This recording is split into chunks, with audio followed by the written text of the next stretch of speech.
ये खबर KR मंगलम university द्वारा प्रस्तुत की गई है। नेताओं की राजनीति अब सिर्फ सनातन विरोध करने तक ही बची। कभी सनातन डेंगू है, कभी सनातन वायरस है, कभी हिंदू धर्म एक बीमारी है। लगातार हिंदू आस्था, परंपरा और श्रद्धा के प्रतीकों का अपमान करना उनकी आदत बन चुकी है। देश इसे कभी स्वीकार नहीं करेगा। जो लोग श्री राम जन्मभूमि आंदोलन में गोलियां चलाते रहे, जिनके कारण सरयू और अयोध्या की गलियां कार सेवकों के खून से लाल हो गई, जिन्होंने कभी रास्ते में दीवारें खड़ी की, रोड़े अटकाए, न्यायालय में जाकर मंदिर निर्माण के फैसले को रोकने का प्रयास किया, मंदिर निर्माण के समय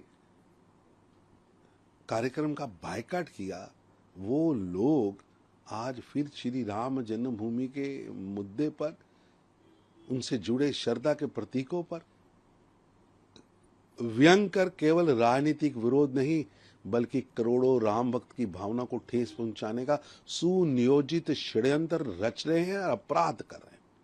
श्री राम जन्मभूमि करोड़ों देशवासियों की आस्था का केंद्र है।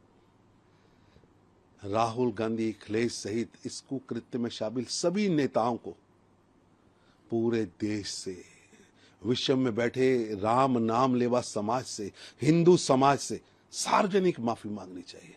राहुल गांधी जी, जो कृत्य आप संसद के उस पवित्र कैंपस में कर रहे हैं, भारत की सबसे बड़ी पंचायत में जो आप तमाशा कर रहे हैं, क्या किसी और धर्म के साथ, किसी और धर्म के बारे में ऐसा करने की जरूरत रखते हैं? तुरंत हिंदू समाज से माफी मांगनी चाहिए। केजरीवाल E20 को लेकर मार्च करने वाले पीएम हाउस तक 4 मार्च को और मेमोरेंडम सबमिट करने वाले हैं। इसमें ये कह रहे हैं कि 2 लाख तक के लोग जो है उसमें सिग्नेचर करेंगे। E20 जैसे वैज्ञानिक, पर्यावरण हितैषी और देश हित के विषय को भी केजरीवाल राजनीति के तमाशे में बदल ले, झूठ, भ्रम व भय की राजनीति चलाने में इस्तेमाल कर रहे हैं। जनता को गुमराह करना, डर और अफवाहें फैलाना केजरीवाल की पुरानी कार्यशैली है। देश आज स्वच्छ ऊर्जा, आत्मनिर्भर और हरित भविष्य की दिशा में आगे बढ़ रहा है, लेकिन अरविंद केजरीवाल विकास के हर कदम पर राजनीतिक रंग चढ़ाकर लोगों के मन में अनावश्यक भय, भ्रम पैदा करने का षड्यंत्र रच रहे हैं।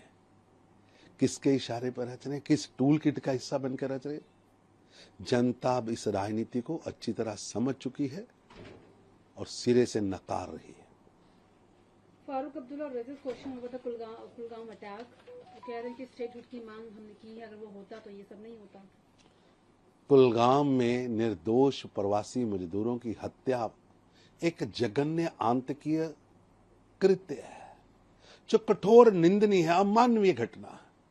ऐसे समय में आतंकियों के और उनके आकाओं पर सवाल उठाने के बजाय, उसका विरोध करने के बजाय संदेह और भ्रम फैलाने का फारूक अब्दुल्ला का प्रयास बेहद गैर जिम्मेदाराना, पाकिस्तान प्रायोजित आतंकी और पाकिस्तान में बैठे उनके आकाओं को बचाने का प्रोपोगंडा है। अब्दुल्ला परिवार को पाकिस्तान के पीआरओ की भूमिका निभाना बंद करना चाहिए। मत रहिए पीआरओ की भूमिका में। देश की जनता ये जानती है कि आतंकवाद के विरुद्ध ये नेता 2 शब्द भी स्पष्ट रूप से नहीं बोलते हैं।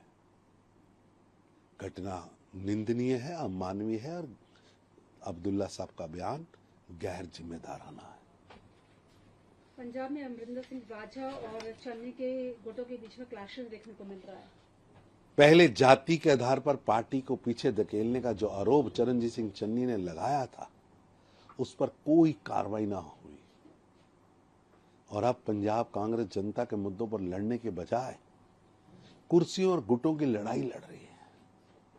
संगरूर में जो दृश्य दिखा उसने साबित कर दिया है कांग्रेस खुद को संभाल नहीं पा रही, पंजाब को क्या संभालेगी। भूपेश बघेल की मौजूदगी में कांग्रेस नेताओं की खुली भिड़ंत कांग्रेस की अंदरूनी सत्ता संघर्ष की पोल खोल रही है। कांग्रेस एक आज राजनीतिक दल नहीं, एक एक्सपायर्ड इंजेक्शन बन चुका है जहां महत्वाकांक्षियों का अखाड़ा है, ना दिशा है, ना नेता है, ना नीति है, पूरी तरह से विभाजित है।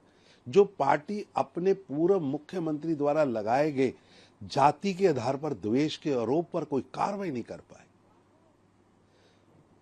वो पंजाब की जनता को न्याय क्या देगी?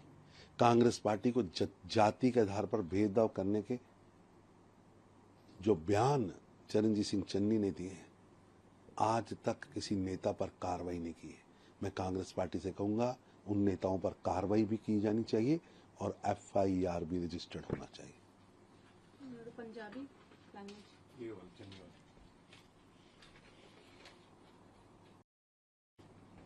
क्या कहेंगे सर आप इस पूरे मामले पर? पहले जाति के आधार के उत्ते पार्टी 'ਚ मैंने पिछे सुटिया जा रहा है। चरणजीत सिंह चन्नी का बयान आया सी, उस चरणजीत सिंह चन्नी के बयान ते ना ते कांग्रेस पार्टी ने कोई कार्रवाई की। हुण हालात है ने कि पंजाब कांग्रेस जनता के मुद्दे चुकन की बजाय, जनता के मुद्दों ते लड़न की बजाय आपस 'ਚ घमासान हो रहा है।